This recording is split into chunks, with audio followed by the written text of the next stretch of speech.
Hola exploradores del tiempo. Después de ver cómo los griegos inventaron la democracia y el drama familiar, hoy aterrizamos justo al oeste, donde la gente decidió que lo importante no era pensar, sino conquistar y construir con mucho cemento.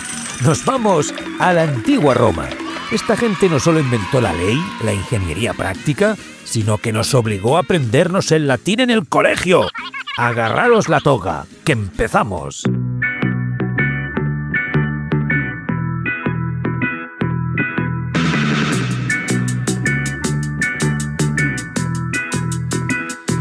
Estamos en la península itálica, primer milenio antes de Cristo. La zona era un lío. Estaban los griegos al sur, dando clases de filosofía y vendiendo aceite.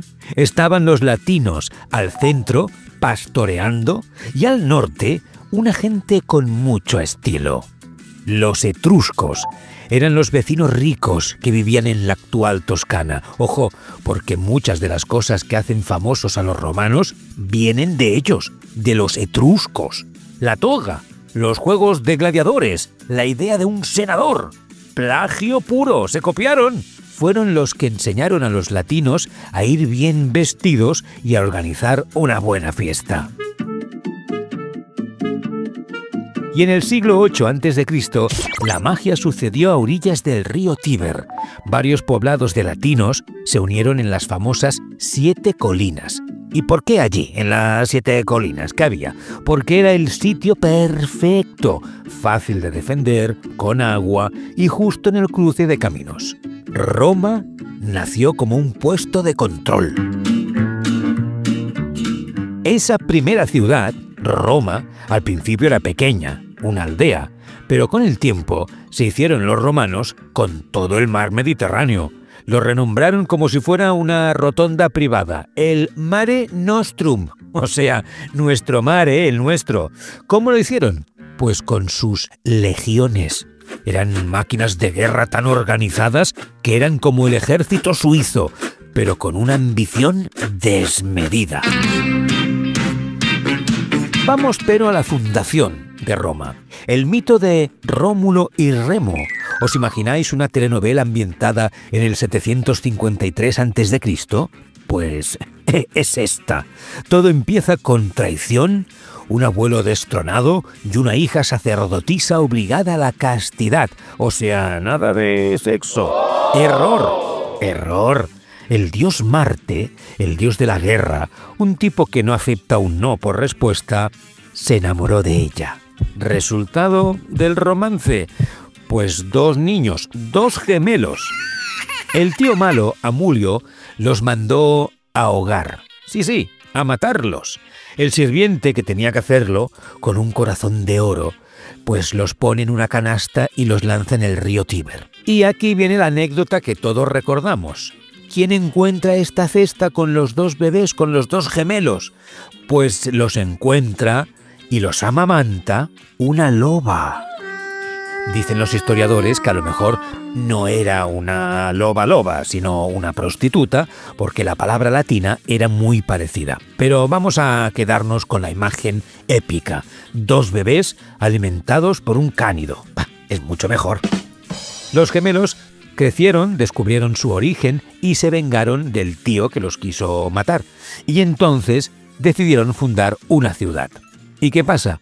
Pues que los 2 hermanos se acaban peleando por la mejor colina, como 2 hermanos por el mando de la tele. Y Rómulo acabó matando a Remo. Y fue así el primer rey de esa nueva ciudad, de Roma. Moraleja, no discutas con tu hermano sobre urbanismo porque la cosa no va a acabar bien. Para simplificar, la historia romana tiene 3 actos, 3 grandes momentos. El primer acto, la monarquía. El segundo, la república. Y el tercero, el imperio. La monarquía del 753 al 509 a.C., la república desde el 509 al año 27 a.C., y el imperio romano del año 27 a.C. al 476 después de Cristo. Por cierto, un apunte. Recordar que el término imperio tiene doble sentido. Si lo vemos escrito con mayúsculas, el imperio es el territorio global que dominaron los romanos. Y si lo vemos en minúsculas, el imperio es la última etapa de esta historia. No nos confundamos, que esto no son matemáticas. Bueno, al principio mandaba un rey elegido por los patricios, o sea, los fundadores y la gente bien, la que tenían dinero. Y tenían un órgano consultivo, o sea, para preguntar, bueno, ¿qué vamos a hacer? ¿Qué vamos a mandar? ¿Qué leyes vamos a crear? Era el Senado, formado por los padres de estas familias, de los patricios. El problema vino cuando los etruscos, ¿nos acordamos? Los etruscos, pues los conquistaron. Los romanos, que eran muy suyos, se hartaron, claro, no querían, y en el 509 a.C. expulsaron al último rey etrusco, que era Tarquinio el Soberbio. El tipo se llamaba el Soberbio, o sea, no es que se esforzara mucho en caer bien a los demás. Bueno, total, que dijeron, basta ya de reyes, no queremos más reyes en Roma, y montaron entonces una república, lo que viene a ser la res pública, o sea, la cosa pública, la cosa de todos. En la República, el poder se repartía en tres patas. Habían los comicios, que era donde se votaba, las magistraturas, que eran los cargos de gobierno, que se elegían por un año. La idea era evitar que nadie se quedara mucho tiempo en la silla mandando, ¿sabes? Una idea brillante contra la tiranía, por cierto. Y los más importantes eran los cónsules, que eran los presidentes y generales del ejército de la ciudad. Después estaba también el Senado, que era el consejo de los ancianos, los ex magistrados, los que habían estado en el cargo, los que tenían, experiencia y que controlaban la política exterior de la República. Lo que decía el Senado iba a misa. La sociedad romana era simple pero injusta. ¿Así? ¿Por qué? Pues mira, porque estaban los patricios, que eran los ricos, los dueños de la tierra, que se creían descendientes directos de Rómulo, ¿sí? Y después estaba el resto, que eran los plebeyos, que eran los que de verdad trabajaban, los currantes, campesinos, artesanos, comerciantes, la gran mayoría que al principio no tenían ni voz ni voto en la República. Y por debajo todavía estaban los esclavos, que no eran considerados ni personas, eran una propiedad, eran prisioneros de guerra, pero eso sí, podían ser liberados y convertirse en lo que se conocía como los libertos, eran libres ya, y así que había una cierta esperanza si pues te pillaban en una guerra y te convertías en un esclavo. Claro, ¿y las mujeres qué? ¿Qué pasaba con ellas? Las mujeres, bueno, pues no tenían derechos políticos, siempre estaban tuteladas, o sea, siempre tenían que estar a las órdenes de un padre, un hermano, un marido, pero podían montar negocios, eso sí, y tener propiedades. Vamos, un sistema de doble moral bastante complejo. ¿Y qué pasaba con los plebeyos? Pues que estaban hartos de que los patricios manejaran las leyes a su antojo y acabaron rebelándose, claro. Y lo consiguieron, ¿eh? Sí. De manifestarse y quejarse, los plebeyos, o sea, el pueblo llano, al final consiguió alguna cosita. Por ejemplo, el Tribunal de la Plebe, que se creó en el siglo V a.C., que era un representante que podía vetar, o sea, prohibir lo que dijera el Senado. Tenía el poder del no. Esto no, esta ley por aquí no pasamos los plebeyos.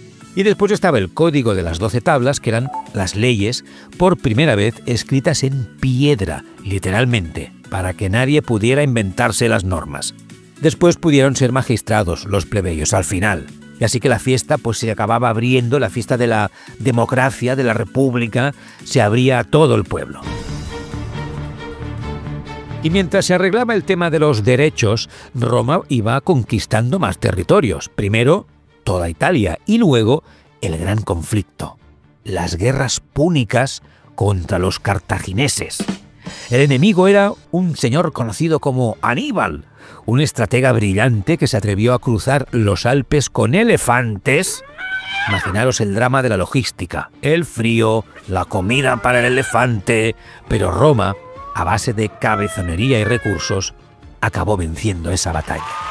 Esta victoria les dio el control del Mediterráneo occidental y luego conquistaron Grecia, la alumna superando a la maestra, vamos. También la Galia y Britania. Dividieron el botín en provincias, o sea, todo el territorio conquistado dejó de ser pues otros imperios y se convirtieron en provincias del Imperio Romano. Cada una con su gobernador y con la obligación de pagar impuestos, muy importante. Y a los que se resistían, a los que decían, hombre, es que no me viene bien ahora mismo a mí pagar estos impuestos. Palo, y a venderlos como esclavos también. Con tanta riqueza y tanto territorio, el sistema de la República se recalentó. Y eso nos lleva a una gran crisis que veremos en el siguiente capítulo.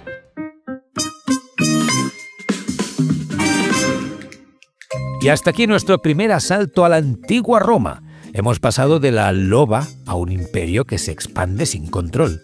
En el próximo episodio, la sangre llegará al río. Veremos cómo la corrupción genera un caos tan grande que hace falta un líder carismático llamado Julio César para poder poner orden, aunque acabó apuñalado por sus amigos. Y como su sobrino Octavio diría, aquí paz y después gloria, e inauguró la Pax Romana. Bueno, eso ya lo contaremos en el próximo capítulo. Si te ha gustado el viaje de hoy, ya sabes, suscríbete, compártelo con tus amigos y deja tus comentarios. Nos escuchamos muy pronto en otro viaje alucinante por la historia. Hasta la próxima. Adiós.